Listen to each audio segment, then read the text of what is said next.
Yeah, hello future officers. I hope you're perfect there and doing deadly study. So आज के session में हम ये जानेंगे कि आरआरबी पीओ को कैसे क्रैक करना है, इसकी प्रीलिम्स की स्ट्रेटेजी क्या होगी और मेंस की स्ट्रेटेजी क्या होगी, और मैंने कैसे प्रीलिम्स और मेंस क्वालिफाई किया। तो जितना मेरा एक्सपीरियंस है, मेरे लेसन्स है, मेरी लर्निंग है, मैं आपको बताऊंगा। और अगर आप इसको स्टेप बाय स्टेप फॉलो करते हैं, देन आई प्रॉमिस यू कि किसी भी स्टेट से आप एग्ज़ाम दोगे, जिसमें हाईएस्ट से हाईएस्ट कट ऑफ ही क्यों ना चले जाए, वहाँ से भी आपका प्रीलिम्स क्वालिफाई होगा। बेशक से वहाँ पर 15-20 सीट ही क्यों ना हो आपकी कैटेगरी के अंदर। और अगर आप मेंस दोगे तो मेंस में 20 प्लस की लीड कैसे लेके आनी है, और मेरे क्या क्या लेसन्स थे, एक्सपीरियंसेस थे, वो मैं शेयर करूँगा, ताकि आपका मेंस भी क्वालिफाई हो और आपका फाइनल सिलेक्शन भी हो। उसके बाद इंटरव्यू के रिगार्डिंग अलग से हमारी वीडियोस आएगी, तो वो हम अलग से डिस्कस करेंगे। अभी हम डिस्कस करते हैं कि स्ट्रेटेजी क्या रही है। सो और उसके अलावा मैं आपको एक चीज़ और बता दूं कि हम करंट अफेयर्स मॉड्यूल भी शुरू करेंगे, जिसमें हमारी अप्रैल 2024 से लेकर और जितने भी हमारे एग्ज़ाम्स आने वाले हैं 2024 के, उन सभी एग्ज़ाम्स के लिए हम करंट अफेयर्स को कवर करेंगे। और हमारा मेन जो एम्फेसाइज होगा, जो फोकस रहेगा, वो RRB PO, SBI PO, IBPS PO, RBI, clerical exams जितने भी आने वाले हैं उन सब के लिए रहेगा।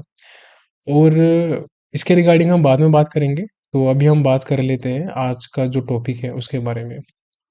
और यहाँ पर ये कुछ मेरे बारे में है, डिटेल्स। सो मैंने काफ़ी एग्ज़ाम्स दिए हैं, उनके इंटरव्यूज़ फेस किए हैं, including S P I P O, I B P S P O and R R B P O. So ये मेरे बारे में आप यहाँ पर पढ़ लीजिएगा। My name is Shiva Singh Rajput.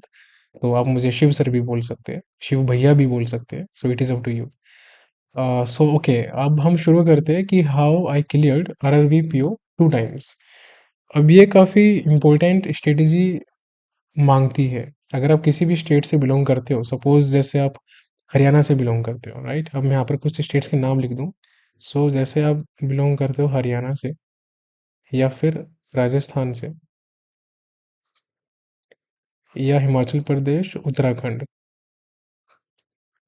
ये स्टेट्स बहुत ज़्यादा हाईएस्ट कट ऑफ जाती है यहाँ की, स्पेशली प्रीलिम्स की वी आर टॉकिंग, ठीक। तो अब यहाँ पर प्रीलिम्स की स्ट्रेटेजी क्या होनी चाहिए। अभी हम बात कर रहे हैं हर एक किसी के बारे में, चाहे वो बिगिनर्स है या वो एवरेज स्टूडेंट्स ही क्यों ना हो जिन्होंने एग्जाम्स दिए हैं। सो ये जो स्ट्रेटेजी है ये बिगिनर्स के लिए भी रहेगी, एज वेल एज जिन्होंने कभी प्रीलिम्स एग्जाम क्वालिफाई किए हैं या नहीं भी किए उनके लिए भी रहेगी।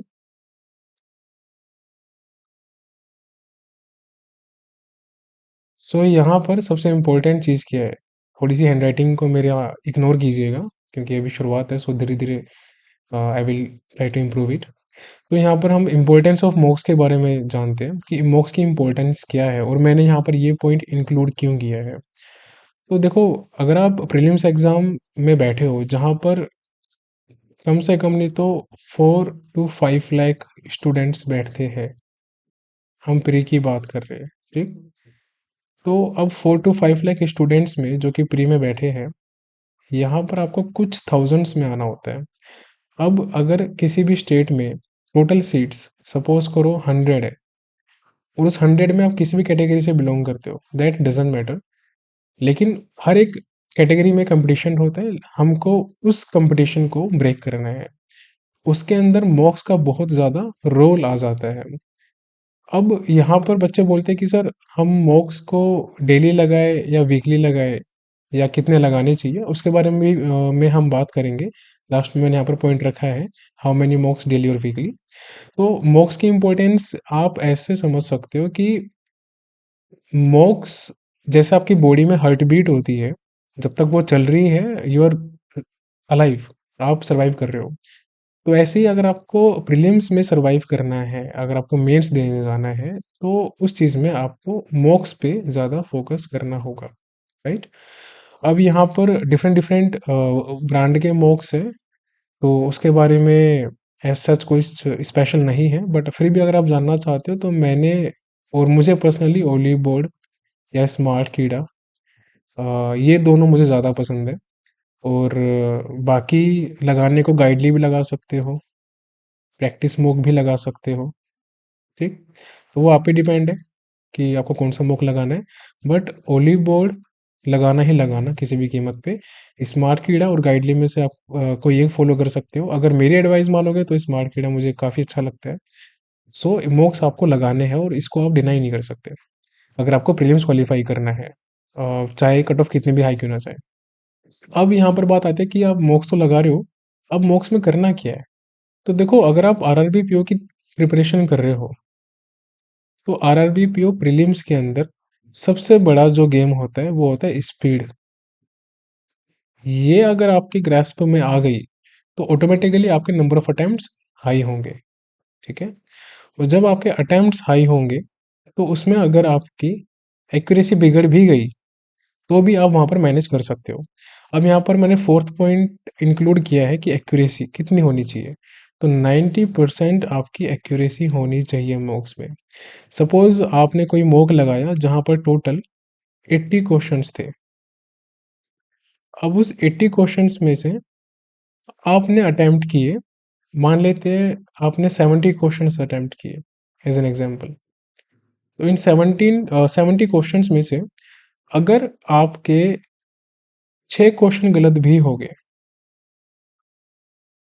तो यहाँ पर आपकी 90% एक्यूरेसी आती है, राइट, राउंड अबाउट। अगर 7 भी गलत हो गए तब भी कोई इशू नहीं है। तो इसमें स्पीड का काफ़ी इंपॉर्टेंट रोल है। जितना अच्छा आपकी स्पीड होगी, आप अपने स्पीड को डेवलप करोगे, उस पर वर्क करोगे, उतना हाई अटेम्प्ट करोगे और उतने अच्छे मार्क्स आने के आपके चांस बन जाते हैं। तो ध्यान रखना, जब भी मॉक्स दोगे स्पीड को फोकस करना।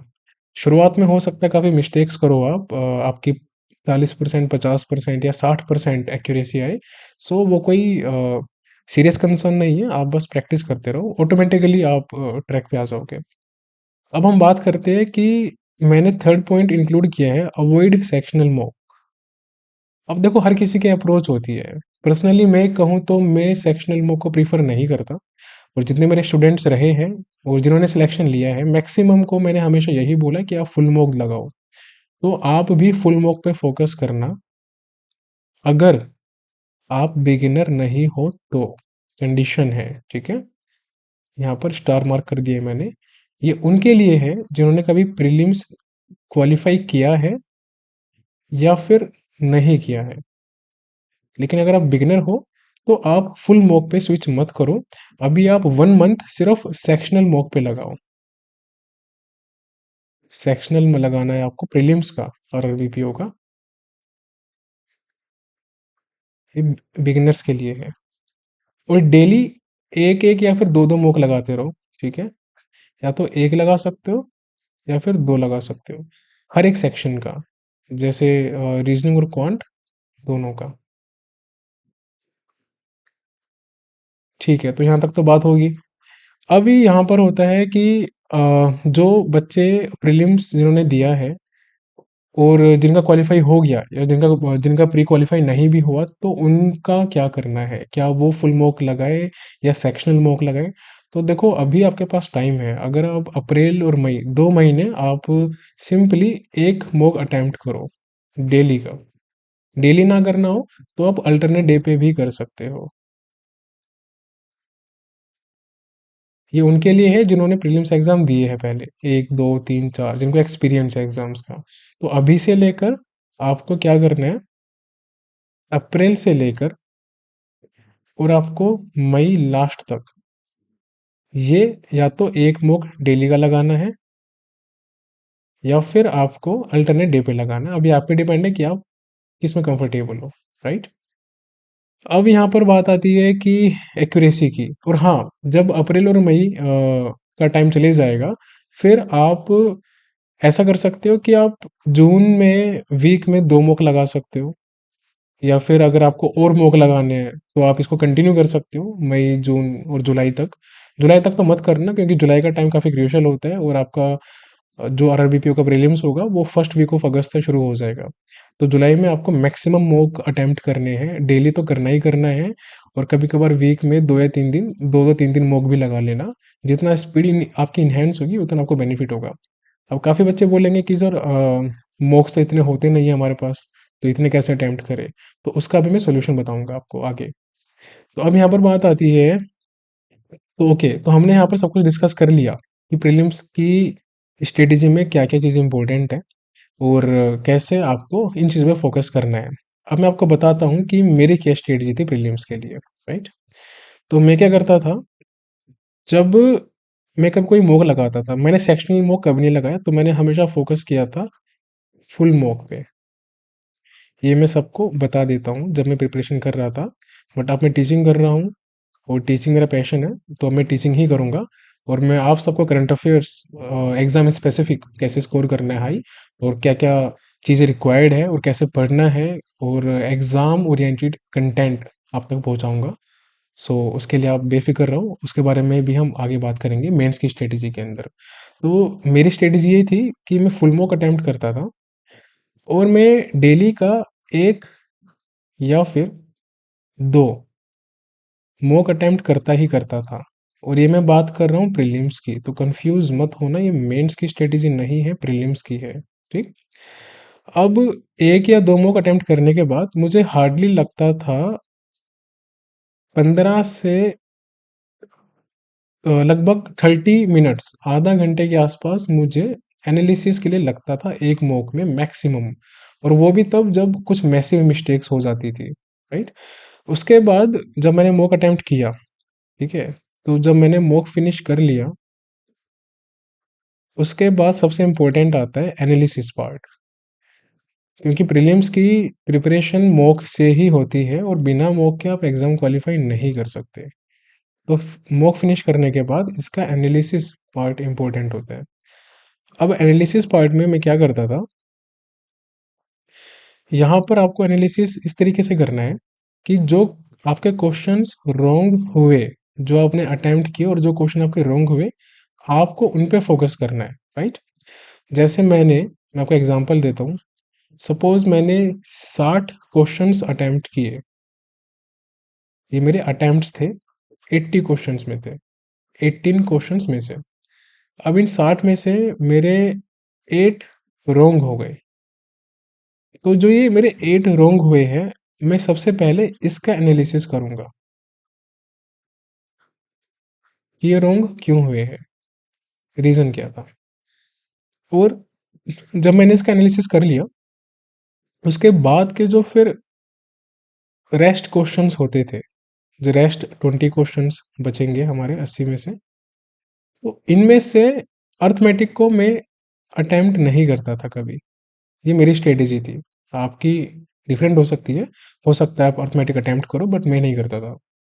तो इन 20 क्वेश्चन में से हार्डली मैं कोई 5 या 10 क्वेश्चन अटेम्प्ट करता था, और वो मेरे लगभग 15-20 मिनट में हो जाते थे, और बाकी टाइम मेरा 10-15 मिनट इसमें चले जाता था जो क्वेश्चन मेरे रॉन्ग हुए उनको एनालाइज करने में। तो ये मेरी स्ट्रेटेजी थी मॉक की। अब इसके अलावा मैं क्या करता था, अब ये तो बात हो गई मॉक की। अब आता है कि अगर आपको अपनी स्पीड इंक्रीज करनी है, सपोज किसी एक पर्टिकुलर सेक्शन में आप वीक हो, आप डेली का एक मॉक कर रहे हो, ठीक है, आप एक फुल प्री का मॉक लगा रहे हो, लेकिन फिर भी जो आपकी स्पीड है वो काफ़ी स्लो है। अब इसमें आप बिगिनर भी हो सकते हो, और जिन्होंने एग्ज़ाम दिया है, जिनका एग्ज़ाम क्वालिफाई नहीं हुआ प्रीलिम्स, वो भी हो सकते हैं। तो इसमें मैं आपको एडवाइस करूंगा कि डेली एक फुल मॉक तो लगाना ही लगाना है आपको।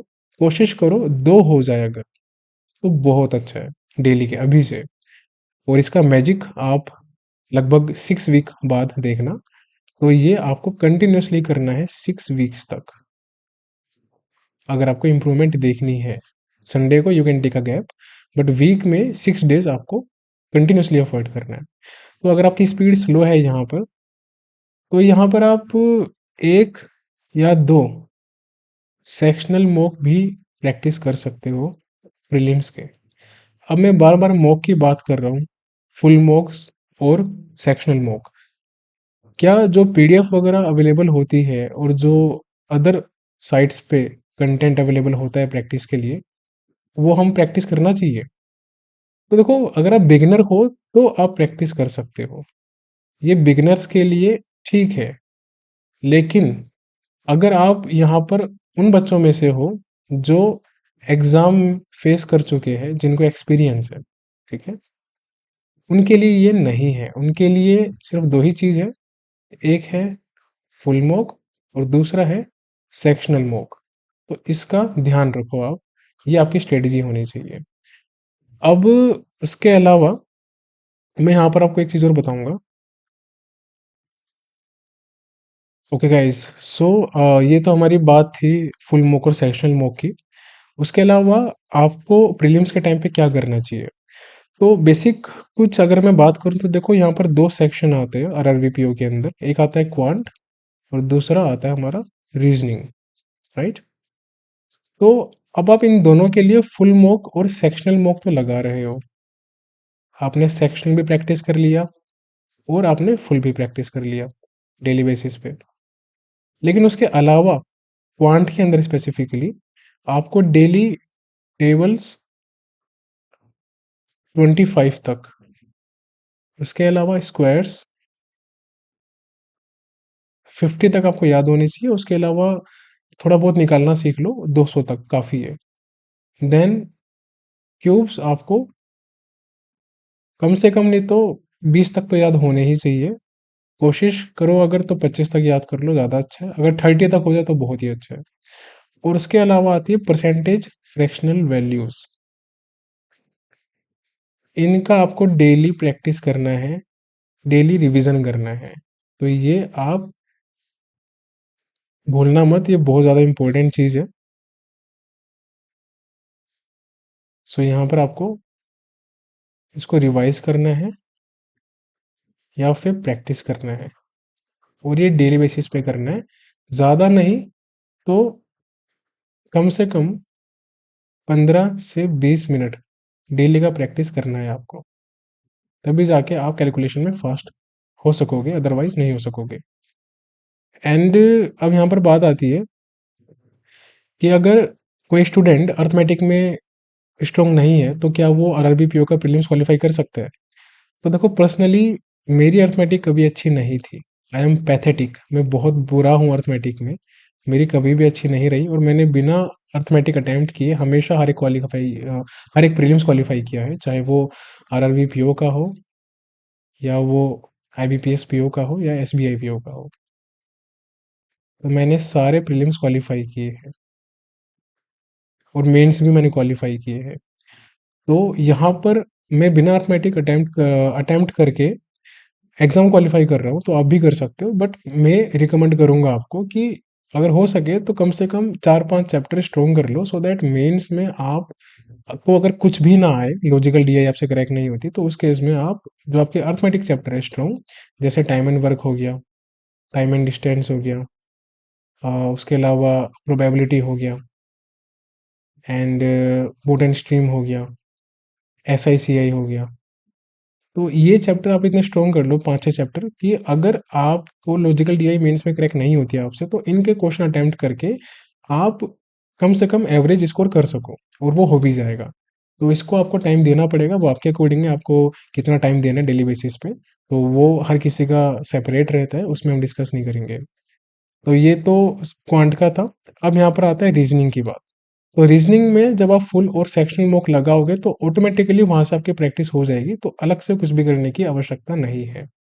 तो ये थी मेरी प्रीलिम्स की स्ट्रेटेजी, और आई होप आपको यहाँ पर थोड़ा क्लियर हुआ होगा कि मैंने क्या समझाया है। मैंने आपको बताया कि प्री के मॉक इंपॉर्टेंट क्यों होते हैं, एक्यूरेसी क्या होती है, स्पीड क्या होती है, क्यों इंपॉर्टेंट है, प्लस मेरी क्या स्ट्रेटेजी रहती थी। ओके गाइस, सो यहाँ पर अब मैं आपको बताऊंगा कि मैं प्रीलिम्स के मॉक कैसे अटेम्प्ट करता था, मेरी क्या अप्रोच रहती थी। तो उससे आपको काफ़ी हेल्प मिलेगी, और अगर आप उस तरीके से अटेम्प्ट करते हो तो 100% आपको रिजल्ट अच्छा ही मिलेगा। पहले हम बात करते हैं रीजनिंग सेक्शन की। तो रीजनिंग सेक्शन और क्वांट सेक्शन, हम क्वांट को भी साथ में लेके चलते हैं। तो रीजनिंग और क्वांट दोनों हमारे 40-40 मार्क्स के आते हैं, 40-40 क्वेश्चंस। सो टोटल हमारे 80 क्वेश्चंस यहाँ पर हो जाते हैं। अब इन 80 क्वेश्चंस में से अगर आपने कभी ऑब्जर्व किया है, आपने एग्जाम दिया तो आपको पता ही होगा मैक्सिमम 15 क्वेश्चंस हमारे अर्थमेटिक के रहते हैं,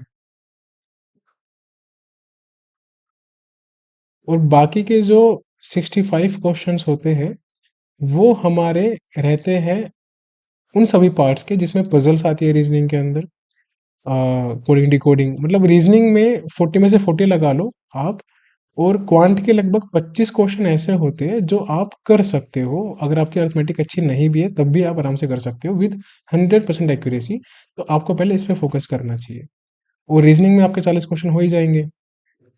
तो अगर आपने रीजनिंग के 40 और क्वांट के ये 25 क्वेश्चन पे फोकस कर लिया, और अगर आपने यहाँ तक 65 तक अटेम्प्ट कर लिया उस स्पीड से जो कि आप डेवलप करोगे ग्रेजुअली, उसमें अगर आपके 4 भी गलत हो गए तब भी आपके 60 मार्क्स आराम से आएंगे। और बच्चों के आते हैं, बच्चों के 70-70 भी आते हैं। मेरे अभी लास्ट ईयर जो प्री हुआ था उसमें यूपी से मैंने दिया था जनरल से, तो उसमें कट ऑफ 53.25 थी आई शायद, आई गेस। तो इसमें से मैंने, मेरे जो आए थे, मैंने 61 अटेम्प्ट किए थे और मेरे 62 मार्क्स आए थे प्री में। तो लगभग मेरे 9 मार्क्स की लीड थी। तो यहाँ पर आप इतना आराम से ले सकते हो। और उससे पहले भी मैंने प्री क्वालिफाई किए थे, तो मैंने 4 to 5 to 6 मार्क्स के लिए आराम से ली है। हाईएस्ट कट ऑफ स्टेट से, राजस्थान से भी मैंने एग्ज़ाम दिया है एक बार 2022 में। सो ये टोटल था जो मैंने आपको बताया। अब रीजनिंग में सबसे पहले पजल्स कभी भी अटेम्प्ट मत करो, और ना ही कभी भी रीजनिंग सबसे पहले अटेम्प्ट करनी है आपको। सबसे पहले आपको अटेम्प्ट करना है क्वांट सेक्शन, ये सबसे पहले आपको अटेम्प्ट करना है। और क्वांट सेक्शन में भी आपको डीआई पे नहीं जाना, आपको पहले जाना है क्वाड्रेटिक पे, सिंप्लीफिकेशन या फिर अप्रोक्सीमेशन जो भी आएगी, एंड देन नंबर सीरीज अगर वो मिसिंग है तो। अगर मिसिंग नंबर सीरीज आती है तो ही अटेम्प्ट करना पहले, अगर रॉन्ग आती है तो वो बाद में अटेम्प्ट करना, ये ध्यान में रखना, ये 3 चीज। उसके बाद आप डीआई अटेम्प्ट कर सकते हो। 2 डीआई आती है तो दोनों डीआई अटेम्प्ट कर लो। अगर इन डीआई में कोई भी क्वेश्चन हार्ड आपको लगता है या फिर लेंथी लगता है तो उसको आप स्किप कर सकते हो, ठीक। और यहाँ पर रीजनिंग में पजल पहले अटेम्प्ट मत करना। और हाँ, क्वांट को आपको मैक्सिमम टू मैक्सिमम टाइम देना है 21 से 22 मिनट के आसपास, इससे ज़्यादा टाइम आपको नहीं देना। और रीजनिंग में आपको लगभग 23 से 24 मिनट का टाइम देना है, क्योंकि यहाँ पर 40 क्वेश्चन आपके आएंगे और वहाँ पर आप मैक्सिमम लीड ले सकते हो। यहाँ आपको 40 क्वेश्चन अटेम्प्ट करने हैं, 40 नहीं तो कम से कम आपको 38 तो अटेम्प्ट करने ही करने हैं। एक दो क्वेश्चन आप छोड़ सकते हो अगर टाइम ज़्यादा उसमें लग रहा है तो। और रीजनिंग में सबसे पहले आपको अटेम्प्ट करना है सिलोक्स, उसके बाद coding decoding, and then inequality, and then आपको अटेम्प्ट करना है जो अदर मिसलेनियस पार्ट होता है लाइक डायरेक्शन वगैरह हो गया। ब्लड रिलेशन अटेम्प्ट मत करो पहले, वो बाद में करो, मुझे बेटर लगता है बाद में करना। और टॉपर्स मैक्सिमम वो बाद में ही करते हैं, थोड़ा सा वो कभी कभार क्या है फंसा देते हैं, तो वहाँ पर स्टक होने से अच्छा है कि आप आगे की लीड लो और आगे बढ़ो। तो जब आपके सिलोक्स कोडिंग डिकोडिंग इनइक्वालिटी डायरेक्शन वगैरह क्वेश्चन हो जाए, देन आप पजल पे स्विच कर सकते हो। फिर आप पजल को हमेशा 2 से 3 पॉसिबिलिटी में लेके चलो, कभी भी सिंगल फिगर में बनाने की कोशिश मत करो, टाइम बहुत खराब हो जाएगा, ईगो पे मत लो। 2 से 3 पॉसिबिलिटी हर एक पजल के लेके चलो, और क्विकली एलिमिनेट करो। जो भी पॉसिबिलिटी गलत हो रही है उसको साइड में हटाओ, और जो सही जा रही है उसको पकड़ लो, और क्विकली वहां से आपको मार्क्स फेच करने हैं। एक बात ध्यान रखना, अगर आप कंफर्टेबल नहीं हो क्वांट को पहले अटेम्प्ट करने में तो आप रीजनिंग को भी अटेम्प्ट कर सकते हो पहले, बट मुझे लगता है कि पहले आपको क्वांट को अटेम्प्ट करना चाहिए। वो एक कैलकुलेशन का पार्ट ऐसा होता है कि आप क्विकली वहां से नंबर फेच कर सकते हो कम से कम टाइम में। एंड देन आप रीजनिंग पे जाके पजल्स जब आप करोगे तो आपके माइंड में रहेगा कि आपने काफ़ी मार्क्स पहले गेन कर लिए हैं, अब आप आराम से पजल में बिना स्टक हुए फिनिश कर सकते हो। तो ये अप्रोच मेरी हमेशा रही है, और यही आपको फॉलो करना चाहिए। मैंने जिस तरीके से बताया है एग्जैक्टली वही मेरी अप्रोच हर एक मॉक में रहती थी।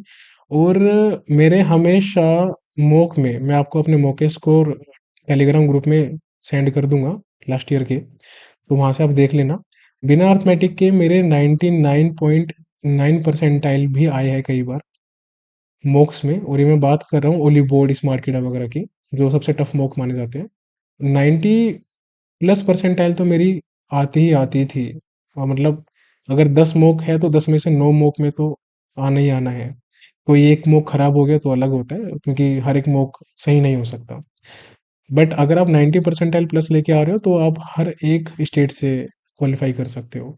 So focus on your speed, accuracy, और जो मैंने स्ट्रेटजी बताई है उसको फॉलो करो। उन्हें सीरियस नोट, स्ट्रेटजी समझ में ना आई हो तो दोबारा फॉलो करो, दोबारा इसको वीडियो देखो, और दोबारा वो चीज़ जो मैंने बताई है उसको फॉलो करो, और इम्प्लीमेंट करना शुरू करो, एग्जीक्यूशन करना शुरू करो, and then you will see the massive progress जो आप इस एग्ज़ाम को क्वालिफाई करने में लगा सकते हो। और ये आरआरबी का एग्ज़ाम है, चाहे एसबीआई पीओ का एग्ज़ाम है, आईबीपीएस पीओ का एग्ज़ाम है, इनका प्रीलिम्स क्वालिफाई करना कोई बड़ी बात नहीं है। You just need a good strategy, और वो मैंने आपको यहाँ पर आरआरबी पीओ के लिए बताई है। आगे आईबीपीएस पीओ, एसबीआई पीओ और क्लरिकल एग्जाम्स के लिए भी मैं आपको बताऊंगा स्ट्रेटेजी क्या होनी चाहिए प्रीलिम्स के लिए। तो ये हमारा प्री का पार्ट था। आगे हम मेंस की स्ट्रेटजी डिस्कस करेंगे, जिसमें मैं आपको हर एक सेक्शन के बारे में बताऊंगा, current affairs, computer, reasoning, quant, Hindi, English, हर एक चीज़ के बारे में। प्लस मॉक कब अटेम्प्ट करने हैं, कैसे अटेम्प्ट करने हैं, कैसे प्रैक्टिस करनी है, क्या आपकी स्ट्रेटजी होनी चाहिए क्वालिफाई करने के लिए। सो अभी के लिए हम इसको एंड करते हैं, काफ़ी लंबी वीडियो हो चुकी है। सो स्टडी हार्ड, अच्छे से पढ़ाई करो, सीरियस होके, अभी टाइम है, and now you have to take a lead. Competition को क्रैक करना है तो आपको कुछ ऐसा करना पड़ेगा जो दूसरे बच्चे नहीं कर रहे, और वो है आपकी स्मार्ट स्ट्रेटेजी और आपका effort. So all the very best, मिलते हैं जल्दी, अभी के लिए बाय बाय, टेक केयर।